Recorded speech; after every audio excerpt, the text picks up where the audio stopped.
अब आइए next point पे। नेक्स्ट पॉइंट है जावा इज वेरी सिंपल। अब ये है कंट्रोवर्शियल पॉइंट, और मुझे लगता है आपने भी बहुत सारे लोगों से सुना होगा यार जावा बहुत डिफिकल्ट है, जावा बहुत लेंदी है, बहुत मुश्किल होता है जावा सीखना। ऐसा कुछ भी नहीं है, यकीन मानिएगा, ये बिल्कुल मिथ है।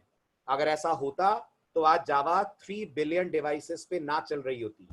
ऐसा होता तो आज मिलियंस ऑफ प्रोग्रामर्स जावा पे काम नहीं कर रहे होते।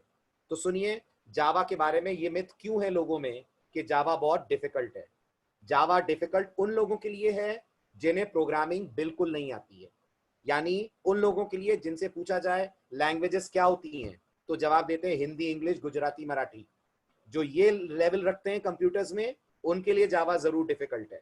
लेकिन अगर आपको सी के बेसिक्स आते हैं, किसी भी प्रोग्रामिंग के आपने बेसिक्स पढ़े हैं, आप इजीली जावा सीख सकते हैं। क्यों सीख सकते हैं उसका रीजन मैं आपको बताता हूं। जावा का 75% सिंटेक्स, ध्यान दीजिएगा, 75% सिंटेक्स जावा ने बोरो करा है from C and C plus plus languages. जैसे मैं कुछ टॉपिक्स के नाम लेता हूं, आप मुझे बताइए इंट, कैर, फ्लोट सी में होते हैं? दे आर डेटा टाइप्स, ये तीनों जावा में भी होते हैं, राइट? देन ऑपरेटर्स सी में होते हैं, plus, minus, into, upon, mod Java में भी होते हैं। देन इफ एल्स सी में होता है। और होने का मतलब समझ रहे हैं? होने का मतलब बिल्कुल सेम सिंटेक्स है, बिल्कुल सेम सिंटेक्स है। होने को तो इफ एल्स पाइथन में भी होता है, बट पाइथन के इफ एल्स का सिंटेक्स सी के इफ एल्स से अलग होता है। बट जावा का if else, operator, data type, loop, array, ये सब कुछ जावा में आपको मिलेगा inherited from C and C plus plus languages. यानी अगर मैं कुछ चीजें प्रोग्राम में छुपा दूं और आपको प्रोग्राम दिखाऊं, आप पहचान ही नहीं पाएंगे कि ये जावा का प्रोग्राम है। आपको ऐसा लगेगा जैसे ये प्रोग्राम सी का प्रोग्राम है। आई बात समझ में? क्लियर हुआ? राइट? तो अगर आपको सी सी प्लस प्लस के बेसिक्स आते हैं, आप आराम से माइग्रेट कर सकते हैं टूवर्ड्स जावा। और एक चीज मैं बताता हूं, पूरी सी सी प्लस प्लस की जरूरत नहीं है जावा के लिए। ये बात मैं आपको एक डायग्राम से समझा रहा हूं, देखिए, बताइएगा हाँ कि ना। अगर ये सी है तो आप मानते हैं ये सी प्लस प्लस है? बताइए, हम सी में जो कुछ भी करते हैं सब कुछ सी प्लस प्लस अलाउ करती है, 99% तक तो अलाउ करती है ना। लेकिन जावा ऐसे है, ऐसे, यानी जावा ने सी सी प्लस प्लस को पूरा पूरा इनहेरिट नहीं करा है। जो अच्छा लगा वो जावा के डेवलपर्स ने यूज करा, जो खराब लगा वो जावा के डेवलपर्स ने ड्रॉप कर दिया, वो जावा के डेवलपर्स ने ड्रॉप कर दिया। जैसे आज का लेक्चर अगर आप सुन रहे हैं, ध्यान से समझ रहे हैं, तो एक चीज आपको भी पता है, जावा में भी गौर करिए, मैंने कहा था डायनेमिक एलोकेशन होता है, बट जावा में मेमोरी एलोकेट होती है, प्रोग्रामर को डिस्ट्रॉय नहीं करना पड़ता, जबकि सी में प्रोग्रामर को मेमोरी को डिस्ट्रॉय करना पड़ता है। ऐसे बहुत सारी बातें हैं जो जावा ने सी से ली, लेकिन जो अच्छा लगा वो इनहेरिट करा, जो खराब लगा वो पॉइंटर्स की तरह ड्रॉप कर दिया, जो खराब लगा वो पॉइंटर्स की तरह ड्रॉप कर दिया। तो ऐसा नहीं है every part of C is there in Java. It's not that. Only those things are there जो जावा के डेवलपर्स को लगा कंट्रोवर्शियल नहीं है, जो सिंपल है, वो उन्होंने इनहेरिट करा, जो खराब लगी वो उन्होंने छोड़ दिया। क्लियर हुआ? इसलिए कहते हैं Java is a simple and easy language to learn.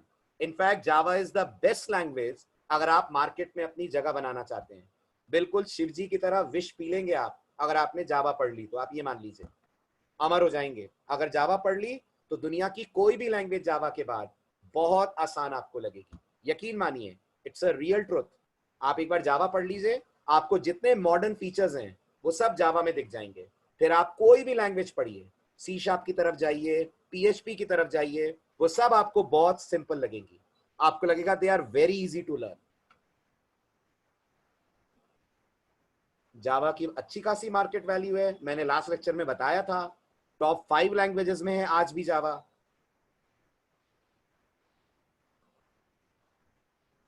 Saurabh, अपने बेसिक्स बिल्ड करने के लिए सी सी प्लस प्लस को सीखना चाहिए, मैं नहीं कह रहा हूं जॉब पॉइंट ऑफ व्यू से सीसी प्लस प्लस बहुत इंपॉर्टेंट है, वो नहीं है। प्रोडक्ट्स मार्केट में सीसी प्लस प्लस पे उतने ज्यादा अब नहीं बनते हैं, बट अगर आप प्रोग्रामिंग में बिगनर हैं और आपको अपने लॉजिक्स बिल्टअप करना सीखना है तो C C plus plus are a must. वो आपको चलना सिखाती है, जावा पाइथन आपको दौड़ना सिखाएंगी, पर पहले चलना तो आए,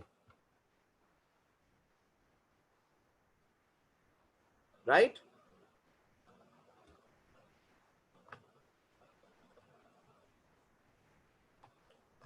चलिए, ये हो गया जावा का 5th इंपॉर्टेंट फीचर। अब आइए next important feature of Java, इसमें भी बड़ी कंट्रोवर्सी है।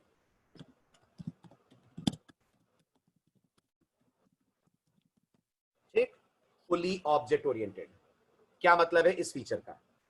इस फीचर का मतलब है जावा ऑब्जेक्ट ओरिएंटेड प्रोग्रामिंग की बहुत बहुत स्ट्रॉन्ग सपोर्टर है।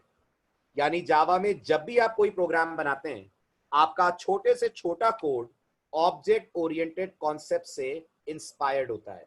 इससे मैंने आपको डे 1 पे पूछा था कि आप लोगों को थोड़ी बहुत C++ आती है कि नहीं। अगर नहीं आती होगी तो आज ग्रुप में पोस्ट हो जाएगा ऑब्जेक्ट ओरिएंटेड प्रोग्रामिंग का रिफ्रेशर। प्लीज वो रिफ्रेशर आप अटेंड कर लीजिएगा। वो रिफ्रेशर अटेंड करने से जब जावा का फर्स्ट प्रोग्राम मैं आपको कराऊंगा, अभी 2 दिन और लगेंगे जावा का फर्स्ट प्रोग्राम आने में, क्योंकि मैं आपको इंस्टॉलेशन करवाऊंगा, जावा के एडिशंस के बारे में बातें बताऊंगा। इसमें 1 लेक्चर या 2 लेक्चर और लग जाएंगे। इन द मीन टाइम आपका ऊप्स का कवर अप हो जाएगा, तो आप याद से वो कवर अप ज्वाइन कर लीजिएगा। अच्छे से ध्यान रखिएगा, आपके टेलीग्राम ग्रुप में हम लोग एक पोस्ट डालेंगे कि ऊप्स का कवर अप लेक्चर इस डेट को इतने बजे है, तो स्टूडेंट्स उसे प्लीज ज्वाइन कर लें जिन्हें बिल्कुल नहीं पता ऊप्स क्या होती है। समझ में आ रही है मेरी बात? तो जावा में याद रखिएगा, आपका फर्स्ट प्रोग्राम जो आप बनाएंगे वो यूज करेगा concepts of object oriented programming. जैसे जिन्हें पता है आप मुझे बताइए, क्लास नाम सुना है आपने? Have you heard the word class? Right? Then second thing, other than class we have another thing in Java which is called as object, right? Class है तो object होगा।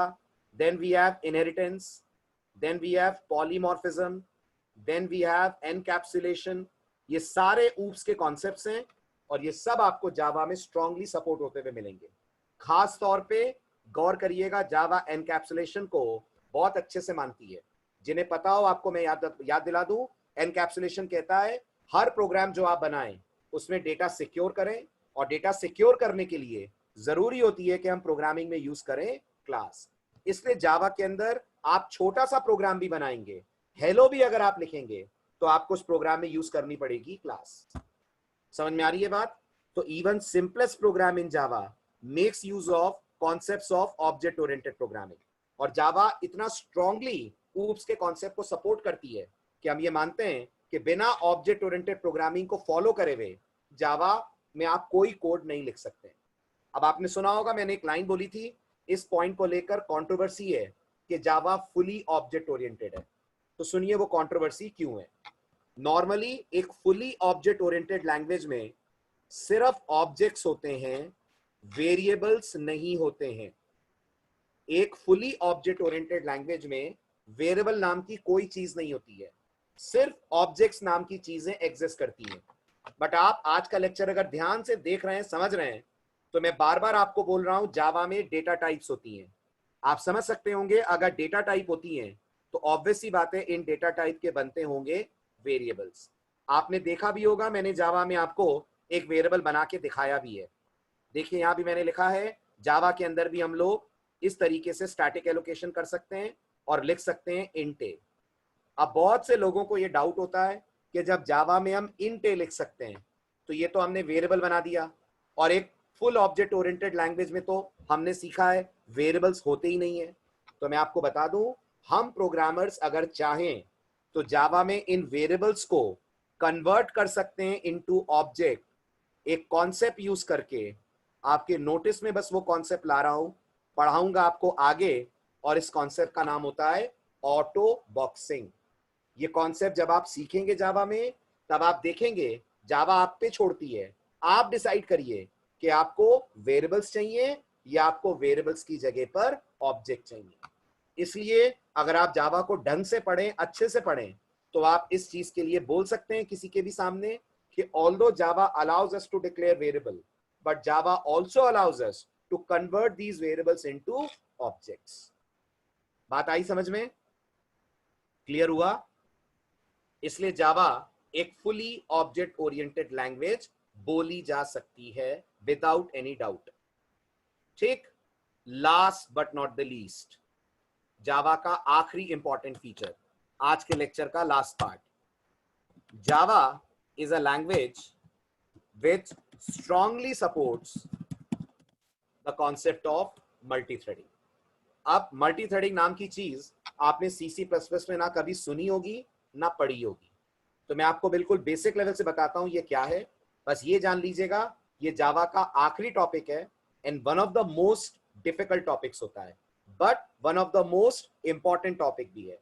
तो आपको अभी नहीं समझना है, ये पूरी जावा के बाद आप इसे समझेंगे, लेकिन आप इंट्रोडक्शन लीजिए ये टॉपिक होता क्या है, और आप देखेंगे आपके आसपास जितनी एप्स आप यूज करते हैं, जितने आप वेबसाइट्स यूज करते हैं, सब में मल्टी थ्रेडिंग लगी हुई आपको दिखेगी।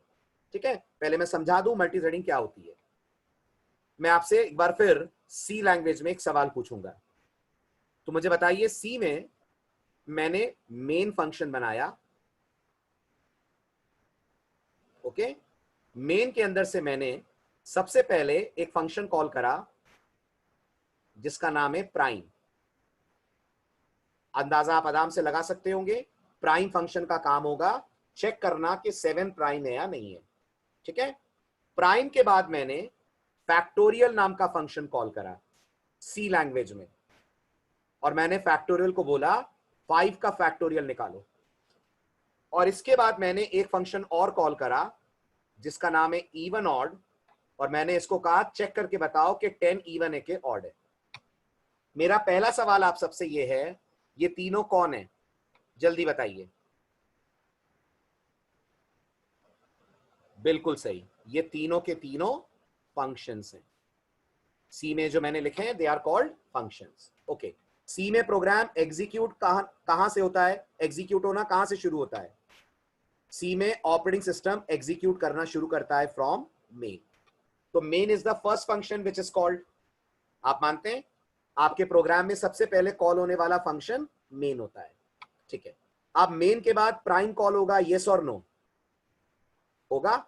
आप सोचिए आराम से और मुझे बताइए, जब प्राइम कॉल होगा, जितनी देर प्राइम रन होगा, जितना समय प्राइम रन होने के लिए लेगा, उतनी देर ये दोनों क्या करेंगे? बताइए, ये दोनों क्या करेंगे? कुछ नहीं, ये वेट करेंगे, इंतजार करेंगे कि प्राइम का काम खत्म हो और कंट्रोल मेन में वापस आए। जब कंट्रोल मेन में वापस आएगा तब फैक्टोरियल कॉल होगा। अच्छा, जब फैक्टोरियल चलेगा तब आप मानते हैं इवन ऑड को वेट करना पड़ेगा। यानी सी में आप अगर मेरी बात समझ पा रहे हो तो प्रोग्राम का एग्जीक्यूशन सीक्वेंशियल होता है ना, एक लाइन, दूसरी लाइन, तीसरी लाइन, चौथी लाइन एंड सो ऑन। अब जावा एक सवाल पूछती है सी के डेवलपर्स से, आप बताइएगा आप क्या जवाब देंगे? प्राइम का फैक्टोरियल से क्या रिलेशन है? बताइए, कोई रिलेशन है? नहीं है ना। ये दोनों इंडिपेंडेंट फंक्शंस है ना, ये तीनों के तीनों इंडिपेंडेंट ऑफ ईच अदर है ना। तो फिर जावा कहती है फिर फैक्टोरियल को वेट क्यों करवा रहे हो? प्राइम के खत्म होने का इंतजार क्यों करवा रहे हो? तो जावा कहती है एग्जीक्यूशन सीक्वेंशियल नहीं, एग्जीक्यूशन हो जाना चाहिए पैरेलल। और ये जो पैरेलल एग्जीक्यूशन होता है, इसी को जावा की दुनिया में या सॉफ्टवेयर डेवलपमेंट की दुनिया में अपन बुलाते हैं मल्टी थ्रेडिंग। इसी को कहा जाता है मल्टी थ्रेडिंग। गेस करिए, अगर एग्जीक्यूशन पैरेलल होगा तो फायदा क्या मिलेगा? फायदा क्या मिलेगा? सबसे बड़ा फायदा, आपका प्रोग्राम कम समय में काम कर जाएगा, समय आपके प्रोग्राम का रिड्यूस हो जाएगा। मानते हैं? समय कम हो जाएगा। जब पैरेलली दो फंक्शंस एग्जीक्यूट होंगे तो प्रोग्राम का एग्जीक्यूशन कम समय में हो जाएगा। और सबसे बढ़िया एग्जांपल, आप बताइए, आपको जूम में मल्टी थ्रेडिंग दिख रही है? जूम ऐप में मल्टी थ्रेडिंग दिख रही है? आप मानते हैं मैं एक साथ बहुत सारे काम कर रहा हूं जूम ऐप में, मैं बोल रहा हूं, आप तक मेरा ऑडियो आ रहा है, जो वीडियो है ऐप वीडियो डिलीवर कर रही है, जो मैं लिख रहा हूं वो भी आपको दिख रहा है, साथ में आप भी अपनी तरफ से मुझसे चैट कर पा रहे हैं। और आप मान रहे हैं ये सब पैरेलली हो रहा है. All these action which we all are taking is parallel execution. This is multi-threading. तो Zoom इस समय multi-threading यूज कर रहा है.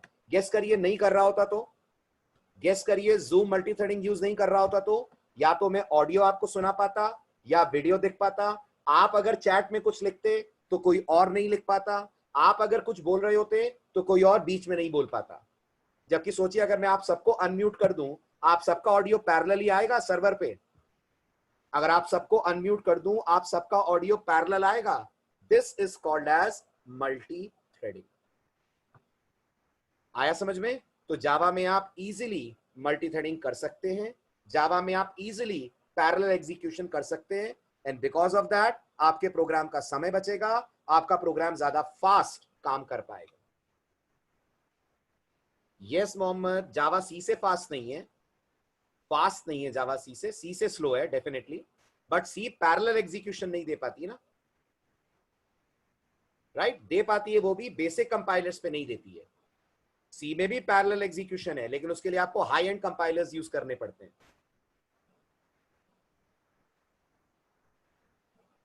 यश, मैं नहीं कह सकता Zoom is design in which language. वो तो एक्सप्लोर करना पड़ेगा अपन को. आई कांट प्रेडिक्ट, बट ये तो डेफिनेट है कि वो मल्टी थ्रेडिंग यूज कर रहा है, चाहे वो किसी भी लैंग्वेज में हो. मैं बता दूंगा आपको एक्सप्लोर करके. I haven't explored that.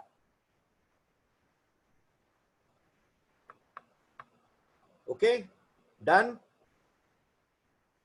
Clear. These are all most important features of Java technology, right? तो जैसा मैंने कहा स्लाइड में सबके नोट्स हैं. स्लाइड में आपके साथ शेयर कर लूंगा टेलीग्राम ग्रुप पे.